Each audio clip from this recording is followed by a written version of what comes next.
យល់និយាយអីស្ដាប់ទៅលឺទៅវល់វល់អត់យល់និយាយអីស្ដាប់ទៅលឺទៅវល់វល់ស្ដាប់ហើយខ្ញុំសែនឆ្ងល់ថាពូនឹងនិយាយអីស្ដាប់ហើយខ្ញុំសែនឆ្ងល់ថាពូនឹងនិយាយអីអីយ៉ាស់មើលគេចូលរំមិនដឹងជារំស្ទាយអីអីយ៉ាស់មើលគេចូលរំមិនដឹងជារំស្ទាយអីរំជន់ជើងគេឯងធ្វើដូចគ្មានរឿងអីរំជន់ជើងគេឯងធ្វើដូចគ្មានរឿងអីមើលចុះគាត់ស្លៀកខោពូធ្លាក់ឲ្យដល់ដីមើលចុះគាត់ស្លៀកខោពូធ្លាក់ឲ្យដល់ដីរំរញ៉េរញ៉ៃដៃកាន់ដបស្រារំរញ៉េរញ៉ៃដៃកាន់ដបស្រាបែកដបបាត់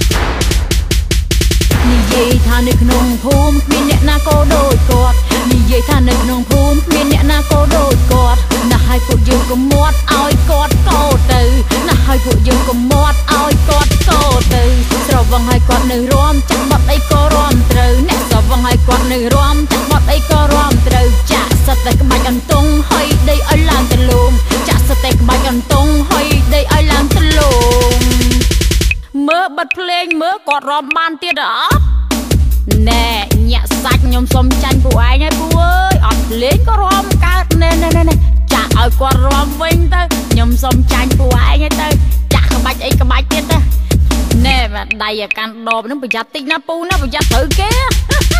អត់យល់និយាយអីស្ដាប់ទៅលឺទៅវល់វល់អត់យល់និយាយអីស្ដាប់ទៅលឺទៅវល់វល់ស្ដាប់ហើយខ្ញុំសែនឆ្ងល់ថាពូនឹងនិយាយអីស្ដាប់ហើយខ្ញុំសែនឆ្ងល់ថាពូនឹងនិយាយអីអីយ៉ាស់មើលគេចូលរំមិនដឹងជារំស្ទាយអីអីយ៉ាស់មើលគេចូលរំមិនដឹងជារំស្ទាយអីរំជន់ជើងគេឯងធ្វើដូចគ្មានរឿងអីរំជន់ជើងគេឯងធ្វើដូចគ្មានរឿងអីពេលឆ្ងាញ់ថងខោញាក់សាច់ធ្លាក់គូមហាត់និយាយថានៅក្នុងភូមិគ្មានអ្នកណាក៏ដូចគាត់និយាយថានៅក្នុងភូមិគ្មានអ្នកណាក៏ដូចគាត់ណាស់ឲ្យពួកយើងកុំមាត់ឲ្យគាត់កោទៅណាស់ឲ្យពួកយើងកុំមាត់ឲ្យគាត់កោទៅស្រវឹងឲ្យគាត់នៅរំចាក់បត់អីក៏រំត្រូវអ្នកស្រវឹងឲ្យគាត់នៅរំចាក់បត់អីក៏រំត្រូវចាក់សិតតែក្បាច់អន្ទង់ហើយដីឲ្យឡើងទលំចាក់សិតតែក្បាច់អន្ទង់ហើយដីឲ្យឡើងទលំ